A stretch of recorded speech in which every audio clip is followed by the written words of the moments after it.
Hey, it's me again, and this time I'm talking about a piece of gear that's been on a lot of people's "should I buy this?" lists lately, the Lenovo ThinkPad P1 Gen 7.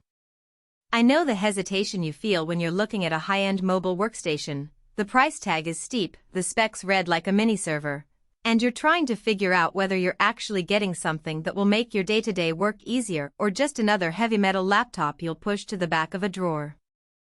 In the first few minutes of my research, I dug through a bunch of forums, watched a few tech reviewers break down the chassis, and skimmed every user comment I could find about the real-world performance. Link is in the description if you want to check the product details on Amazon. So let's unpack this together and see if this ThinkPad lives up to the hype or if you'd be better off spending that budget elsewhere. First off, let's talk about who actually needs a workstation like this.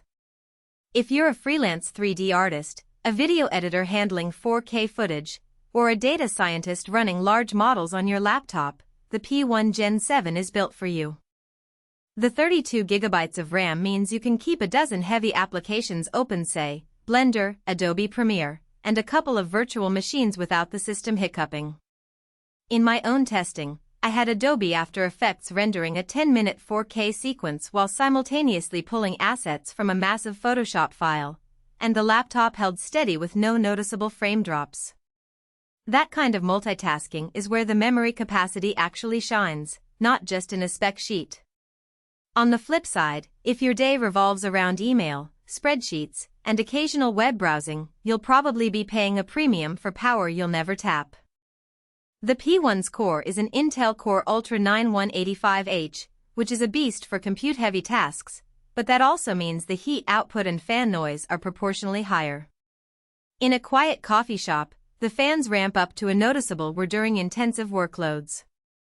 Most users who just need a reliable office laptop will find a more modest ThinkPad or even an Ultrabook to be quieter, lighter, and cheaper.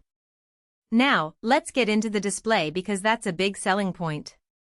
The 16-inch WQXGA panel, 25601600, is crisp and vivid, making it a pleasure to review high-resolution photos or watch movies on the go. It's also factory calibrated to be fairly accurate out of the box, which saves you a step if you work in color-critical fields. The real test, though, is how it handles in bright environments. I took the laptop outside on a sunny day and, while the brightness can push up to 400 nits, you still need to angle the screen away from direct sunlight to avoid glare.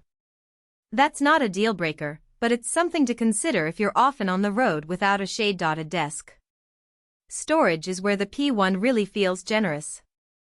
With a 1TB SSD, you have more than enough room for large video projects, extensive CAD files, or a hefty library of virtual environments. The SSD not only provides ample space but also delivers lightning-fast read/write speeds compared to traditional HDDs. In practical terms, that means your operating system boots in under 10 seconds, and moving a 10GB video clip from the desktop to a project folder takes barely a second, no more waiting for the loading bar to crawl. Battery life, however, is where the workstation shows its compromise. The 80Wh battery gives you roughly 5 to 6 hours of mixed usage, some coding, a bit of rendering, and typical office work. If you're expecting an 8-hour workday without plugging in, you'll need to plan for a power outlet or a portable charger. This is a common trade-off in powerful laptops. The more components you pack in, the more you drain the battery. For heavy users who can stay near a socket, it's manageable. For those who need all-day mobility, it might be a deal-breaker. Another practical point is the keyboard.